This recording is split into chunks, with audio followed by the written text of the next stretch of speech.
प्रभाकर राव यांचा अपघात झाला आणि त्यात त्यांना त्यांचे दोन्ही पाय गमवावे लागले. त्यामुळे त्यांना नाईलाजाने निवृत्ती घ्यावी लागली. वडिलांच्या निवृत्तीची बातमी ऐकून दोन्ही थोरली मुलं एकमेकांशी वाद घालू लागली की बाबांना मी माझ्या घरी ठेवेन. दोघेही पैशांच्या लालसेपोटी बापाला ठेवायला तयार होते. पण म्हाताऱ्या सुमित्राबाईंना आपल्याजवळ ठेवायला कुणीही तयार नव्हतं. धाकटा मुलगा जो होता तो गरीब होता. त्याने सुमित्राबाईंना स्वतःजवळ ठेवले. मोठ्या मुलाने जेव्हा निवृत्तीचा सर्व पैसा हडप केला तेव्हा वडील त्याच्यासाठी ओझे झाले होते. अखेर दोन्ही मुलांनी मिळून वडिलांना धाकट्या भावाच्या घरी सोडायला गेले. कारण त्यांना आता ते कंटाळले होते त्यांना सांभाळायला. मात्र तिथे गेल्यानंतर तिथलं समोरचं दृश्य पाहून त्यांना मोठा धक्का बसला. कारण मित्रांनो, खूपच इंटरेस्टिंग स्टोरी आहे, शेवटपर्यंत नक्की पहा. सुमित्राबाईंचं हृदय सकाळपासूनच जोरजोरात धडधडत होतं. अगदी तसंच जणू काहीतरी वाईट घडणार आहे. त्यांना सारखे सारखे अंगावर काटे येत होते. कधी त्या खोलीमध्ये सारख्या फेऱ्या मारत होत्या, तर कधी दारापाशी जाऊन उभ्या राहायच्या. प्रभाकरराव घरी येण्याची वेळ झाली होती, परंतु ते अजूनही ऑफिसवरून घरी परत आले नव्हते. सुमित्राबाईंची नजर वारंवार घड्याळाकडे जात होती, ज्यामध्ये संध्याकाळचे 6 वाजले होते. प्रभाकरराव 5 वाजण्याच्या सुमारास नेहमीच घरी परत यायचे, परंतु आज त्यांचा काहीच पत्ता नव्हता. सकाळपासूनच सुमित्राबाई अस्वस्थ होत्या आणि आता तर त्यांच्या मनात वाईट साईट विचार येऊ लागले. त्यांनी आपला मोबाईल फोन हातात घेतला आणि प्रभाकरराव यांना फोन लावला, परंतु बराच वेळ झाला तरी कुणीही फोन उचलला नाही. सुमित्राबाई अधिकच अस्वस्थ झाल्या आणि पुन्हा पुन्हा फोन लावू लागल्या. शेवटी खूप वेळानंतर कुणीतरी फोन उचलला. फोनवरून एक बाई बोलत होती. तिने सांगितलं की ती हॉस्पिटलची नर्स आहे. तिच्या सांगण्यानुसार प्रभाकरराव हॉस्पिटलच्या बेडवर रक्ताच्या थारोळीत पडलेले दिसले. त्यांच्यासोबत कोणीही नाही. कोणीतरी त्यांना स्ट्रेचरवर झोपवून तिथे सोडून गेलं होतं. त्यांच्यासोबत एक बॅग होती, ज्यामध्ये हा फोन होता.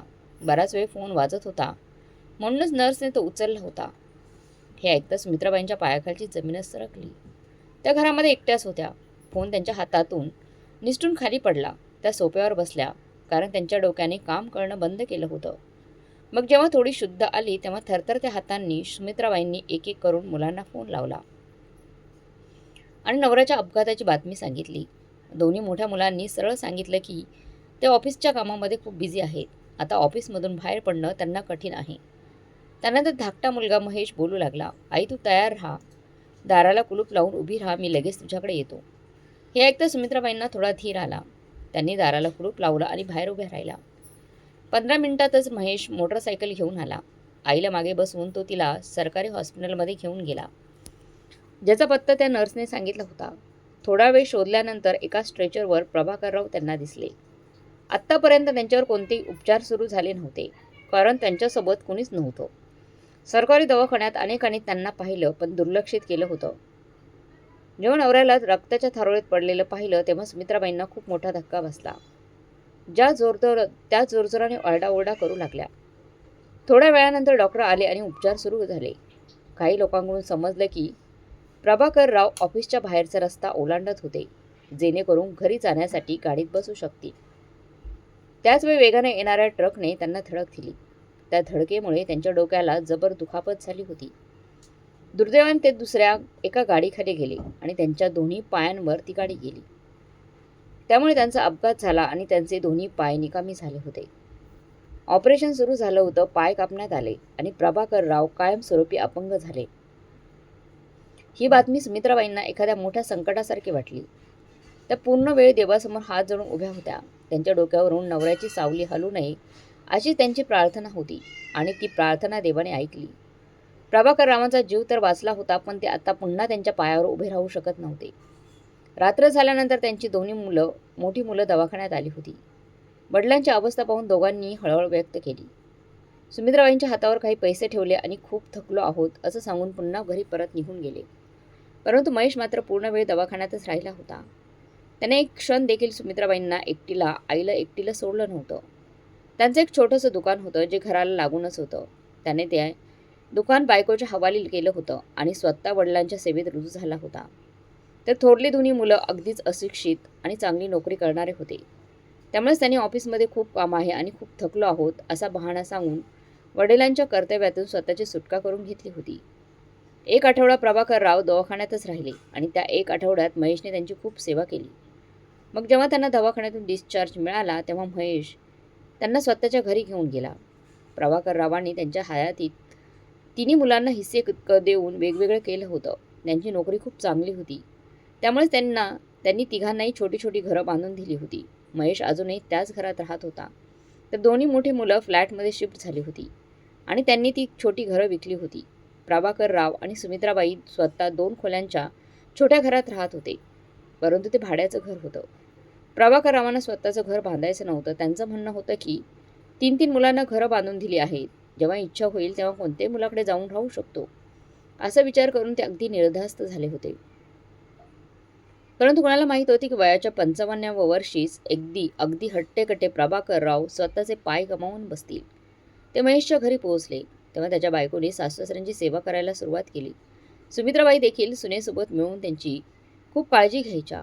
हळूहळू ते ठीक तर होत होते, परंतु पायाने अपंग होते. मग जेव्हा त्यांना वाटलं की आता ते त्यांची चांगली नोकरी सुरू ठेवू शकत नाहीत, तेव्हा त्यांनी महेशला सांगितलं, महेश मला ऑफिसमध्ये घेऊन चल, मी रिटायरमेंट घेतोय. महेशला त्यावर काही हरकत असणार होती. त्याची देखील इच्छा होती की या वयात वडिलांनी विश्रांती घ्यावी, कोणतेही काम करू नये. त्यांची आर्थिक परिस्थिती इतकी काही खास नव्हती, परंतु तो त्याच्या वडिलांना 2 वेळची आदराची भाकरी खाऊ घालू शकत होता. त्यामुळेच तो त्यांना ऑफिसमध्ये घेऊन गेला. प्रभाकररावांनी रिटायरमेंट घेतली आणि मग ऑफिसमध्ये लोक सांगू लागले की 1 महिन्यानंतर तुमचा सगळा व्यवहार क्लिअर होईल. 1 आठवड्यानंतर दोन्ही मोठी मुलं प्रभाकररावांना भेटायला आली. तेव्हा त्यांनी मुलांना रिटायरमेंटबद्दल सांगितलं. मोठ्या मुलाने लगेचच धाकट्या भावाला विचारलं, रिटायरमेंटचा पैसा कुठे आहे? किती पैसे मिळणार आहेत? हे ऐकून प्रभाकरराव बोलू लागले की तो पैसा 1 महिन्यानंतर भेटणार आहे. अचानकच मोठ्या मुलाचं वागणं बदललं. तो बोलू लागला, बाबा, हे घर खूप लहान आहे. इथे जास्त काही सुविधा नाहीत. तुम्हाला चांगल्या सुविधा आणि चांगल्या खुराकाची गरज आहे. महेशच्या छोट्याशा दुकानातून तर त्याचं स्वतःच भागत नाहीये. मग अशा तुमचा खर्च कसा काय भागवेल तो? तुम्ही असं करा, माझ्यासोबत माझ्या घरी चला, मी तुमची काळजी घेईन. हे ऐकून प्रभाकरराव खूपच खुश झाले की मोठ्या मुलाला त्यांचा विचार आला होता. त्यांनी सुमित्राबाईंकडे पाहिलं तेव्हा सुमित्राबाई देखील बोलू लागल्या, ठीक आहे, आम्ही महेशला खूप त्रास दिला, काही दिवस मोठ्या मुलाच्या घरी राहू. परंतु हे ऐकून मोठा मुलगा अचानक बोलू लागला, नाही आई, तू महेश सोबतच राहा. मी फक्त बाबांना घेऊन जातोय. बाबांना आमची गरज आहे. तू महेश सोबत राहून त्याच्या लहान मुलांची काळजी घे. मोठ्या मुलाचं बोलणं ऐकून प्रभाकररावांना धक्का बसला. वयाच्या या टप्प्यामध्ये बायकोपासून वेगळं राहणं त्यांच्यासाठी सोपं नव्हतं. ते बोलू लागले, मी सुमित्राला सोडून कसं जाऊ शकतो? मोठा मुलगा बोलू लागला, बाबा, आता भावनिक होण्याची वेळ नाही. जर तुमची इच्छा असेल, तर तुम्हाला वाटत असेल की तुम्ही लवकरात लवकर स्वतःच्या पायावर उभं राहावं, चालावं, तर तुम्ही माझ्यासोबत चला. मी तुमची खूप काळजी घेईन. शहरातल्या मोठ्या दवाखान्यात घेऊन जाईल.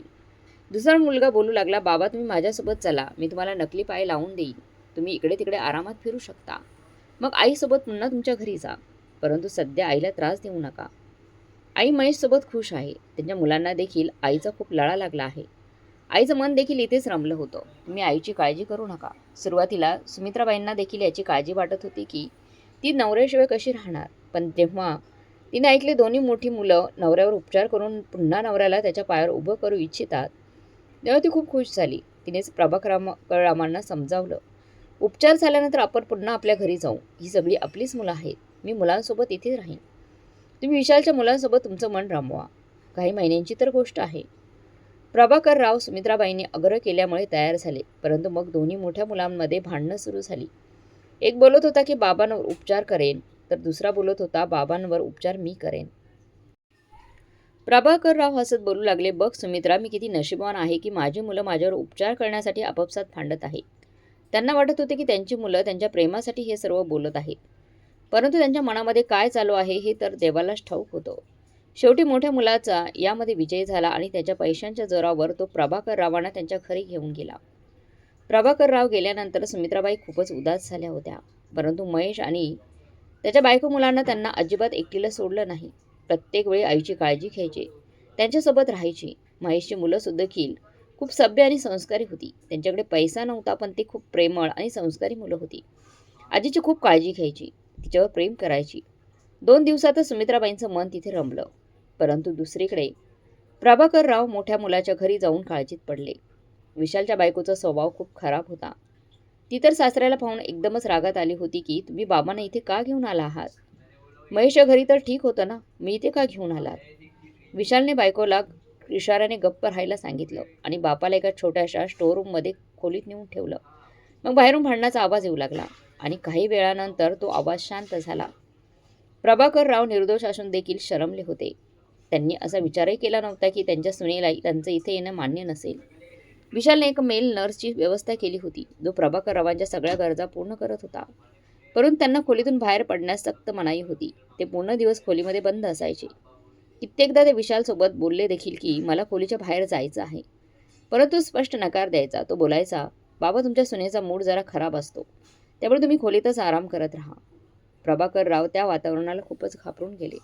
प्रत्येक वेळेला फक्त उदास असायचे. कधी सुमित्राबाईंना फोन करायचे तेव्हा त्यांचा आनंदी आवाज ऐकून काहीच बोलत नव्हते, कारण त्यांचा अंदाज आला होता की महेशच्या घरी त्यांची बायको खूप खुश आहे. त्यामुळे प्रभाकर रावांनी त्यांची समस्या सुमित्राबाईंना सांगितली नाही. कित्येक वेळा सुमित्राबाईंनी विचारलं देखील होतं की विशाल आणि त्याची बायको तुमची काळजी तर घेतात ना? तेव्हा प्रभाकरराव खोट्या आधारावर फोनवर हसत सांगायचे, हो हो, दोघे माझी खूप काळजी घेतात. सुमित्राबाई विशालच्या मुलांबद्दल विचारायच्या तेव्हा प्रभाकर रावांचा चेहरा लगेच गडद होई. कारण कारण त्यांच्या दोन्ही मुलांनी त्यांच्या खोलीत पाऊल ठेवलं नव्हतं. त्यांना थोडं तरी माहीत होतं का? पण त्यांचा मुलगा त्यांना इथे घेऊन आला होता? नाही. तो त्यांना दवाखान्यात घेऊन गेला होता आणि नाही अजून त्यांच्यावर उपचार सुरू झाले होते. अशा प्रकारे हळूहळू दिवस निघून जात होते. महिना पूर्ण झाला तेव्हा त्यांचा मुलगा विचारू लागला, बाबा ऑफिसमधून रिटायरमेंटच्या पैशांचा चेक कधी मिळेल? त्यावर प्रभाकर राव बोलू लागले, जाऊन घ्यावं लागेल. 30 तारखेला बोलवलं होतं. हे ऐकून विशाल खुश झाला आणि बोलू लागला, बाबा 30 तारीख तर उद्याच आहे. मी तुमच्या वतीने जाऊन चेक घेऊन येतो किंवा तुम्हाला देखील सोबत घेऊन जाईन. प्रभाकर राव बोलू लागले, मी ऑफिसमध्ये फोन करेन बेटा, तू चेक घेऊन ये. त्यांनी तसंच केलं. ऑफिसमध्ये फोन करून सांगितलं की माझा मोठा मुलगा चेक घ्यायला येईल. परंतु नशिबाचा खेळ असा झाला की ऑफिसवाल्यांनी अजून 1 महिना वाढवला. काही समस्यांमुळे हिशोब क्लिअर होऊ शकला नाही. हे ऐकून विशालच्या चेहऱ्यावरचा रंग उडाला, कारण त्याला अजून 1 महिना त्याच्या बापाला स्वतःच्या घरी सहन करावं लागणार होतं. देवदेव करत तो 1 महिना निघून गेला आणि मग 25 लाखांचा चेक विशालच्या हातात आला. त्याच्या मनाची इच्छा पूर्ण झाली होती. त्याला अजून काय पाहिजे होतं? त्याच पैशांमुळे तो स्वतःच्या बापाला घरी घेऊन आला होता. त्याने वडिलांना सांगितलं, मला चेक मिळाला आहे, परंतु चेक त्यांना दिला नाही. बोलू लागला, बाबा मी त्याची कॅश करून घेऊन येतो, तुम्ही टेन्शन घेऊ नका. प्रभाकरराव बोलू लागले, बेटा अजून आता त्याची रोख रक्कम करून घेऊ नकोस. ते पैसे अकाउंटमध्ये तसेच राहू दे. सध्या तरी राहू दे, नंतर उपचारांमध्ये गरज पडेल. विशाल उत्तर देत बोलला, नाही बाबा, मी घरी आणून तुमच्या हातात देईन. मग मग थोडे थोडे पैसे करून ते पैसे आपण उपचारासाठी वापरू. तसे तुमच्यावर उपचार तर मी करून घेईनच ना, हे पैसे तर तुमचेच आहेत. असं बोलून विशालने वडिलांना निर्धास्त केलं आणि मग दुसऱ्या दिवशी सकाळी जेव्हा तो बँकेतून घरी परत आला तेव्हा त्याच्या कपाळावरून रक्त वाहत होतं. रडत बाबासमोर बसला आणि बोलू लागला, बाबा सगळे पैसे न चोर घेऊन निघून गेला. मला माहीत नाही त्यांना कसं समजलं की माझ्याकडे इतकी कॅश आहे. मला धाक दाखवून सर्व काही लुटून नेलं. मी त्यांना विरोध केला तेव्हा त्यांनी डोक्यात इतकं मारलं की माझं डोकंच फुटलं. मुलाच्या कपाळातून रक्त वाहताना पाहून प्रभाकर रावांचा जीव हळूहळू निघून गेला होता. ते बोलू लागले की बेटा तू त्यांच्यासोबत मारामारी का केलीस? तुझ्या जीवापेक्षा महत्त्वाचे पैसे नव्हते. मुलाची ती अवस्था पाहून त्यांना खूप काळजी वाटत होती. ते त्यांच्यासाठी प्रार्थना करू लागले. देवाचे आभार मानू लागले की मुलाचा जीव वाचला. त्यांना या गोष्टीची अजिबात खंत नव्हती की त्यांचे 25 लाख रुपये गेले आहेत. त्यांना तर आनंद होता की मुलगा अगदी सुखरूप त्यांच्या डोळ्यासमोर बसला होता. परंतु त्याच रात्री त्यांना बाहेरून काही आवाज ऐकू येऊ लागले. घरामध्ये खूपच शांतता होती. आज त्यांनी रात्रीचं औषध घेतलं नव्हतं, त्यामुळेच त्यांना जागे होते, झोप लागली नव्हती. कदाचित बाहेरच्या लोकांना याबद्दल माहीत नव्हतं. त्यांना वाटलं की बाबा झोपले असतील. आवाज विशालच्या बायकोचा होता. ती बोलू लागली, आता तर बाबांचे पैसे तुम्हाला मिळाले आहेत ना, आता का त्यांना माझ्या डोक्यावर बसून ठेवलं आहे? महेशच्या घरी किंवा रमेशच्या घरी सोडून या त्यांना. त्यांनाही खूप हौस होती ना बाबांना स्वतःच्या घरी घेऊन जाण्याची. मी तर म्हणत होती की उद्याच फोन करून त्यांना बोलावून घ्या आणि सांगा की बाबांना घेऊन जा इथून. आपली जबाबदारी पूर्ण झाली आहे. विशाल बोलू लागला, 2-3 दिवस तरी थांब. जर मी असं केलं तर बाबांना खात्री पटेल की मी त्यांना पैशांसाठीच घेऊन आलो होतो. खूप मुश्किलीने मी खोटं सांगितलं आहे की पैसे चोर घेऊन गेले आहेत. त्या दोघांचं हे बोलणं ऐकून प्रभाकर रावांच्या डोक्यावर आभाळ कोसळलं. त्यांनी कधीच विचार केला नव्हता की त्यांचं स्वतःचं मूल असं खोटं बोलेल. पैशांच्या लालसेपोटी स्वतःच्या बापाचा वापर करून घेईन. डोळ्यातून अश्रू वाहू लागले. मनात खूप वाईट वाटत होतं, पण त्यांनी तोंडाने शिव्या शाप दिल्या नाहीत.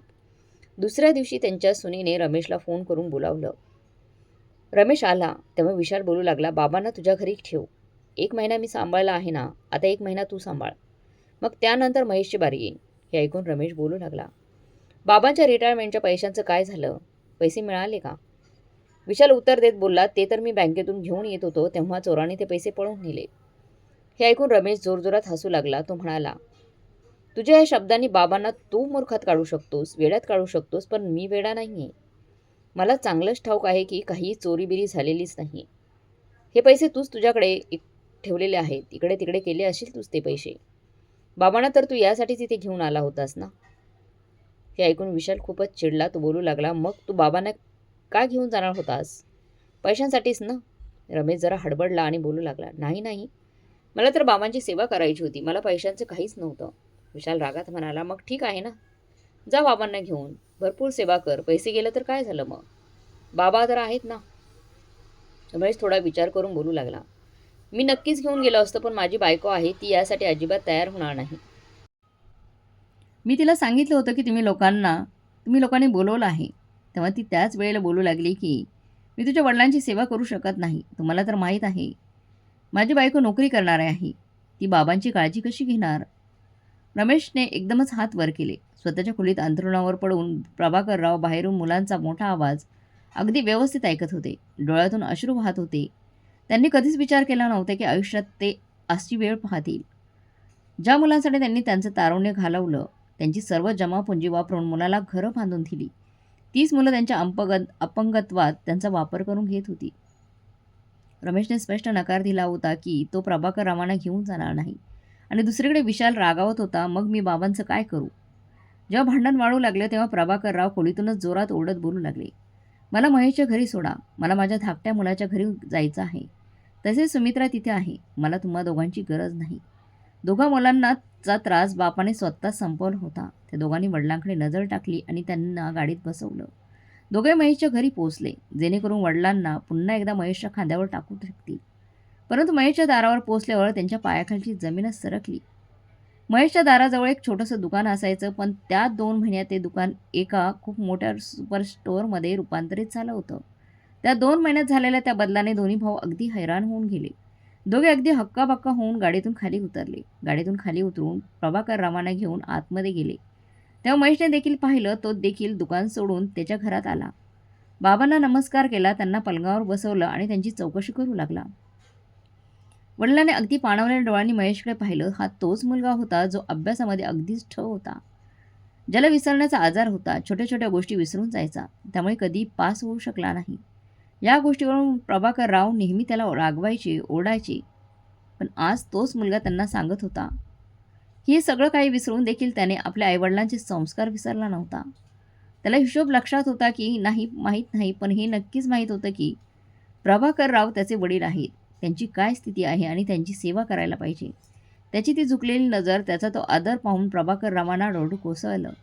त्यांनी एक नजर त्यांच्या सुशिक्षित मुलाकडे टाकली, ज्यांनी आज समाजात एक उंच स्थान प्राप्त केलं होतं. पण वडिलांच्या नजरेतून अगदीच खाली उतरले होते दोन्ही मोठी मुलं. अगदी हैराणीने महेशला विचारू लागले, मग तुझं दुकान इतकं मोठं कसं झालं रे? आणि घरामध्ये डागडुजीचं काम देखील सुरू केलं आहे. सगळं ठीक आहे ना? कुठे दरोडा टाकला नाहीस ना? हे ऐकून महेशच्या चेहऱ्यावर हलकंसं हसू आणून बोलू लागला, अरे नाही रे दादा, दरोडा का टाकू? खूप वर्षापासून मी पैसे वाचवायला सुरुवात केली होती. फक्त तेच पैसे जमा झाले आणि मग देवाने आशीर्वाद दिला. जेव्हापासून आई घरी आली ना माझ्या, आमचे दिवसच बदलले. छोट्या दुकानात इतके गिऱ्हाईक येऊ लागले की मी स्वतःच हैराण झालो. मी थोडी हिंमत केली, जमापुंजी लावून मोठं दुकान सुरू केलं. ते दुकान देखील चालू लागलं. या परिसरात दूरपर्यंत कोणतंही मोठं दुकान नव्हतं, त्यामुळे दूरवरचे गिऱ्हाईक देखील येऊ लागले. एका महिन्यातच माझं नशीब पलटलं, परंतु हे सर्व आईच्या प्रार्थनेचं फळ आहे. नाहीतर मी तर खूप वर्षापासून मेहनत करत होतो. माझ्या आईची पावलं माझ्यासाठी खूपच नशीबवान ठरली. अगदीच प्रेमाने आणि आदराने तो स्वतःच्या आईकडे पाहत होता. दोन्ही भाऊ अगदीच गप्प झाले. मग महेश देखील गप्प झाला. प्रभाकररावांनी महेशच्या डोक्यावर हात ठेवून तुझी अशीच प्रगती होत राहो असा आशीर्वाद दिला. ते बोलू लागले, तू पूर्ण आयुष्य फक्त आणि फक्त आनंदच पाहशील, हीच माझी मनापासून प्रार्थना आहे. तुला आशीर्वाद आहे. मोठ्या दोन्ही मुलांना असं वाटलं जणू त्यांच्या छातीत कोणी खंजीर खुपसला आहे. ते दोघेही शांतपणे परत जायला निघाले. प्रभाकर रावाने त्यांना ना पैशांबद्दल विचारलं ना त्यांना त्या पैशांची गरज होती. परंतु त्यांच्या डोळ्यासमोरून तो पडदा बाजूला झाला होता, जो पडदा कित्येक वर्षांपासून त्यांच्या डोळ्यांवर होता. ज्या मुलांना ते अगदी संस्कारित आणि चांगले समजत होते, पण तीच मुलं वेळ आल्यावर समजलं होतं की ते अगदीच पोकळ होते. त्यांची दोन्ही मोठी मुलं निघून गेली होती. महेशने वडिलांना मिठी मारली. कसंबसं करून त्यांच्यावर उपचार सुरू केले आणि मग त्याने एका फाउंडेशनकडून मदत घेतली. तेव्हा वडिलांच्या कृत्रिम पायाची देखील व्यवस्था झाली. एकाच शस्त्रक्रियेनंतर प्रभाकर रामांना नकली पाय लागले. ते मुलासोबत त्यांच्या सुपर स्टोअर दुकानात मदतीला लागले. महेश अनेकदा त्यांना आराम करायला सांगायचा, परंतु ते नकार द्यायचे. मुलाला आपला उपयोग झाला आहे त्यामुळे त्यांना खूप आनंद वाटायचा. सुमित्राबाई देखील सुनेसोबत आणि नातवासोबत खूप खुश होती. परिस्थिती हळूहळू बदलत गेली. त्यांचं घर मोठं झालं, परंतु जर काही बदललं नव्हतं तर ते होते महेशचे संस्कार. तो वडिलांसमोर कधी नजर वर करत नव्हता. आईला कधीच प्रश्न विचारत नव्हता. घरात येताच आईवडिलांना नमस्कार करायचा. त्याच्या बायकोला देखील अशीच सवय होती. दोघांनी पाहता पाहता त्यांचं जग जिंकलं आणि पुण्य देखील कमावलं. तर दोन्ही भाऊ सर्व काही कमावून देखील कंगाल झाले होते, कारण ते त्यांच्या आईवडिलांच्या आशीर्वादांपासून वंचित झाले होते. त्यांनी लाख पैसा कमावला, परंतु आयुष्यातील आईवडिलांची उणीव भरून काढू शकले नाहीत. हळूहळू ते दोघे अगदी असमाधानी अशा आयुष्यात प्रवेश करत होते. त्यांची मुलं त्यांच्याच पावलांवर पाऊल ठेवू लागली. ना त्यांचा आदर ना काही. हळू ते दोघे अगदी असमाधानी अशा आयुष्यात प्रवेश करत होती. त्यांची मुलं त्यांच्याच पावलावर पाऊल ठेवू लागली. ना त्यांचा आदर करत होती ना त्यांची काळजी घेत होती. आता त्यांना त्यांच्या चुकीची जाणीव होऊ लागली. कित्येकदा त्या दोघांनीही आईवडिलांकडून माफी मागितली होती आणि आईवडिलांनी माफ देखील केलं होतं, परंतु जो मनातून आशीर्वाद निघतो तो कुठे ना कुठे आपलं नशीब बदलून टाकतोच. परंतु जर मनातून एक वेदना बाहेर निघते तर ती वेदना आपलं नशीब अगदी बर्बाद करून टाकते. खास करून वडिलांच्या मनातील वेदना माणसाचं नशीब पूर्णपणे हादरवून टाकते.